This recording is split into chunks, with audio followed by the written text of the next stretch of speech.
لہو و لعب میں ڈوبے لوگوں کی زندگی میں تبدیلی کیسے آئی، راستے کی مشکلات، اپنوں کی مخالفت اور دوستوں کی بے رخی کے واقعات پر مشتمل ایک انوکھا پروگرام میری زندگی میں دین کیسے آیا، ہاؤ دین کیم انٹو مائی لائف۔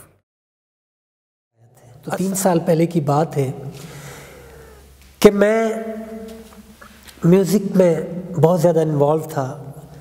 میرا ڈیبیو البم 2001 میں اے میرے یار کے نام سے آیا، جو کہ اردو البم تھا۔ میں نے میوزک کے لیے کیا قربانی دی ہے، کیونکہ میری فیملی نے کہا کہ اگر آپ میوزک کریں گے تو آپ کی ہمارے ہاں کوئی گنجائش نہیں۔ تو میں نے کہا ٹھیک ہے، میں آپ لوگوں کو تو چھوڑ سکتا ہوں، لیکن میوزک میرا پیشن ہے، میرا جنون ہے، میں اسے نہیں چھوڑ سکتا۔ ہر سنگر کا ایک ایم ہوتا ہے، ایک ڈریم ہوتا ہے کہ اس کی جو لائف چینج ہوتی ہے وہ ایک سانگ سے ہوتی ہے، ایک گانے سے ہوتی ہے۔ میری زندگی میں بھی وہ وقت آ گیا 2011 میں کہ جب میرا ایک سپر ڈوپر ہٹ سانگ تھا، وہ پشتو زبان میں، لیکن اتنا سپر ہٹ ہوا کہ اس کی 12 زبانوں میں کاپی بھی ہوئی، اور وہ سانگ تھا قرارہ راشا۔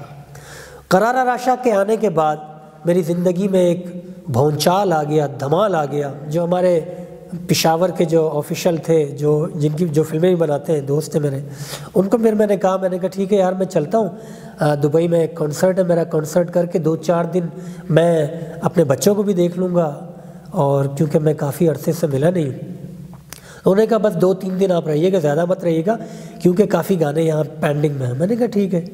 میں گیا، وہاں شو کیا، بڑا زبردست شو کیا۔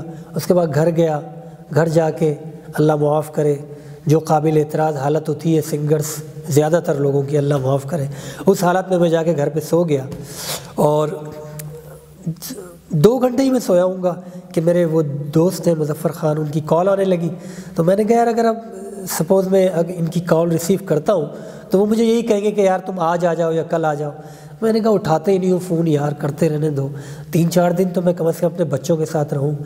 لیکن وہ 15 سے جب 20 مس کالز ہوئی تو انہوں نے اس کے بعد ایک میسیج مجھے پاس کیا۔